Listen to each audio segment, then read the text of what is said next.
Let's taste our 1-year aged Soursop No Water Mead. Welcome to the tasting room where we drink adult beverages and judge them. This is our Soursop Mead. It is 11% and 1.020, and as you can see, super clear. But we got to get into glasses. So for that, pour cam.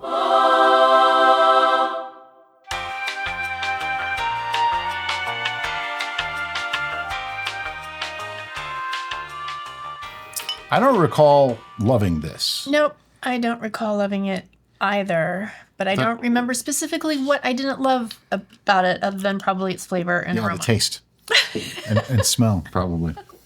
On appearance, it's cloudy, but there's no obvious particulates. It's just got a haze. I'm gonna say something. This is what I expected mead to look like before I started making it. Yeah. I just expected it to be kind of cloudy and look like honey mixed into water, sure. You know, which is what it looks like. It smells like fruity. Yeah, it's definitely fruity. Almost like the fruit cocktail. Yes, very much so. It smells very much like the fruit cocktail mead. Interesting. Now, what's also interesting is I don't think either of us have ever had soursop aside from making this. Right. I think we snuck a little from the juice can. It was pleasant. Yeah. A lot of these exotic fruits that are requested on the show, we actually haven't partook in, or they're going to cause situations like this because there's some fruit that are very custardy in nature. Yeah. And that's not pectin. That's just the, how they grow. Yeah. And like, what's the one? The Castillo? Yeah, but there's the family that it's in. Oh, Sapote. Sapotes. Yeah.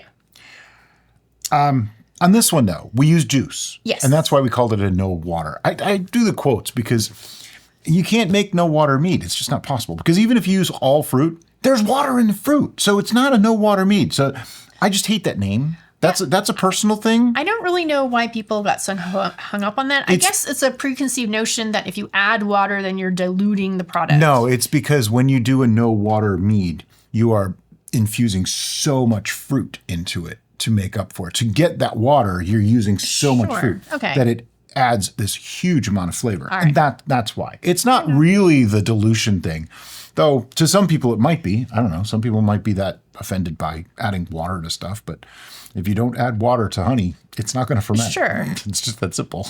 Like if you tried that with dehydrated fruit, you're not going anywhere. Yeah. And I mean, even if you add juice is mostly water. You know, even mead is mostly water. Okay. Anyway. So we got the aroma. We got the color. I'm going to, wait. I'm going to say on the smell, it's not really pleasing. It does have a honey note to it.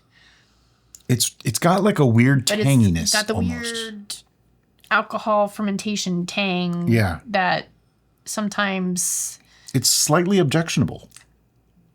It is. I hate to say it, but here's the thing. We like to be honest. If we made something that's just crap, we're going to tell you it's crap. If we made something that's great, we're going to tell you it's great. And that's how you know if it's really great or if it's really crap. Because we're honest about it. If everything was a 7, what are we really teaching? What are we telling you? I also suffer from my face does not lie. So if I smell something I don't have that problem at all. I can't help but go. I think the two of us are like almost honest to a fault in some ways. Where we can be painfully honest, sometimes to the detriment. Anywho. Yeah, this smells higher than 11% so far. Let's hope it tastes better than when it smells. Oh, wait. We did it wrong. Look into my eyes.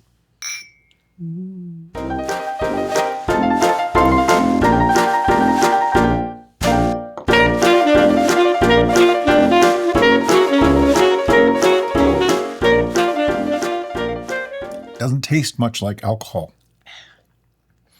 No. It tastes more like... It's like the very end exhale. You're like, oh, there it is. There's alcohol. There's some acidity there that makes you think alcohol.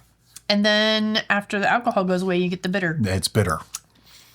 There's a citrus-like tanginess throughout. Yeah, it's kind of like... grapefruit. But it's kind of like pear and grapefruit. It's like a weird combo. Yeah, I'd even go so far as to say like orange or tangerine and grapefruit. It's kind of weird. I'm getting like a pear or a peach, like something that is not in the citrus family. That's a fruit, but isn't strongly flavored. Okay, he got it now. The honey is there. Not quite apple, pear. Yeah, you're right. Pear, where it's kind of, I'm kind of here, But sort I'm of. still getting like tangerine grapefruit mix. Yeah. Or even lime. Lime and grapefruit is the finish. Which to me is, if you put licorice on there, that would make it the worst thing I've ever tasted. We are united in our hatred of licorice. So much so that the vegetable fennel, which has a licorice flavor, we both had it years ago, like decades. I had it in Italy. Derica made the same dish that I had in Italy, it seems like. And a pasta cream sauce dish. Neither of us liked it then. I made it from scratch. I used to do all the cooking for myself. And I was fairly decent at it. And I threw the whole tray away. I was just like, I had it at a fancy restaurant in Italy. awful. Like actually in Italy. I think it was in Rome. I couldn't finish it. Brian's like, you know what? We gotta try. It's been a while. Let's give 30 it. years. Let's give We it gotta another try.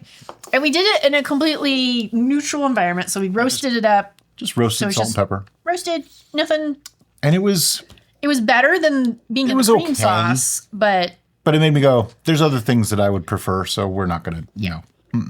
The anise flavor definitely subsides when you cook it a lot. Like when you roast it and it really caramelizes. It brought some of the sweetness to the table, which made it tolerable, but I'm going to say I probably could eat more of that before I would want to drink too much of this. Yeah. Now, that was a complete tangent, as is our way, because there is no licorice in here. But as far as things that we've tasted before that were like, you know what, I could do without that, I'm thinking this is falling into that category. Now, we're going to give a score, and then after we give a score, we're going to talk about what we might do to make this better, if we were going to care about making it better.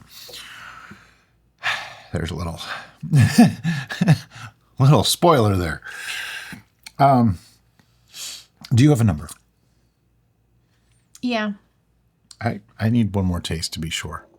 Okay, my flavor notes, so overall, it feels kind of watery, and then it's not. Right. It's super weird. Like, there's a lot going on in this beverage, just none of it is pleasant. There's a very off, bitter, astringent note that is so discordant with the rest of it, and it makes it not good. It's kind of watery, but yet still has softness and some of the honey notes, and that generic might be pear with citrus, who knows, fruit flavor.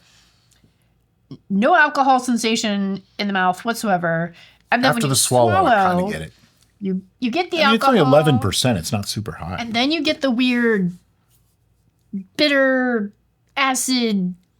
I'm gonna just say before we give a score, I don't like it. I don't like it. Do you have a number? I do. You said you do? I do. All right. 1, 2, 3, 4. 3.5. I was debating on 4, and I said, you know what? No, I'm being too nice. This is just not good. I just don't like it. The only reason why I give it a 4 is, like I said, in the mouth. I am getting some of the honey notes and the weird questionable fruit, which, because I'm not that familiar with soursop, might be the way soursop Right, tastes. and that's what I was going through in my head. What does soursop taste like? It has sour in the name, which makes me think it's supposed to taste kind of sour, which is exactly what we're describing. In a mead, it just tastes kind of gross. Yeah. It's not good. And when you're putting that out there, what would we change? I think the first thing I would change is not don't make it, use soursop. Well, don't make it a mead. Yeah, a wine, I think this might be slightly better. Right. Because I think we're running into kind of like, my coffee and honey together thing. I don't like them together, but I like them both individually. Yeah. I think the honey is very discordant with the soursop. I think working so with it. as well. And that's an interesting observation. Particularly with the amplified end note, I think if the fermented honey wasn't in the picture, then that bitterness at the end might be gone entirely or might be at least mitigated and lessened. Now, I would lean into the citrus on this. Yeah. I would go more orange, though. Yeah. I think orange and this would go really nice together. Yeah. But I would probably add like orange after fermentation because our orange wine was a disaster. Yes. It was just gross. Or use fresh oranges. Use the rind, not... Yeah, I would even use juice to sweeten it. Like use the orange juice as your back sweetening. Sure. So make a soursop wine with just the juice and sugar. And again, a lot of that is speculation because we don't really remember clearly what soursop juice tastes like on its own. I think, well, just based off the flavor notes I'm getting from it, I think even agave and soursop together might maybe be a nice combo. Yeah. With the addition of either a lemon or orange afterwards. Really kind of lean into that bright acidity. Sure. And take away some of the sour acidity. Yeah. And that could be thematic too with those two ingredients. I mean, there's a lot of ways you can go. And that was just off the top of my head, keeping it more to still being a soursop. Yeah. Those are the things that I would probably want to do. Yeah. You have any other thoughts on this? No, I'm liking where you're going. I'm just trying to think if I really want to work on that recipe or if I don't know that it's something we're probably ever going to do. I'm not saying that. I'm just saying, like, for those watching at home, you know, for you guys, if you wanted to do this, I might make it a wine and I would probably use lemon rind or orange peel, maybe even the juice to sweeten it at the end. And agave or just straight sugar. Agave or sugar. Agave is going to give it a little bit of that smoky, earthy, which I think might work well with this, whereas sugar is going to be much more neutral. Yeah. So it just depends what flavor combo you want to go with. I probably would not do honey because I really don't feel that the floral notes of honey worked with the soursop at all. No. I feel like they just are doing this the whole time. Yeah. That's a shame. Yeah. Well, hey, you know, live and learn, right? That's the way this hobby works. Right. If you've ever made a soursop mead and you liked it, or even if you didn't like it, let us know in the comments below. Tell us what your experiences were. Soursop in any fashion. Yeah. If you've done anything with soursop, let us know. And as always, guys, thanks so much for watching. Have a great day. Bye-bye.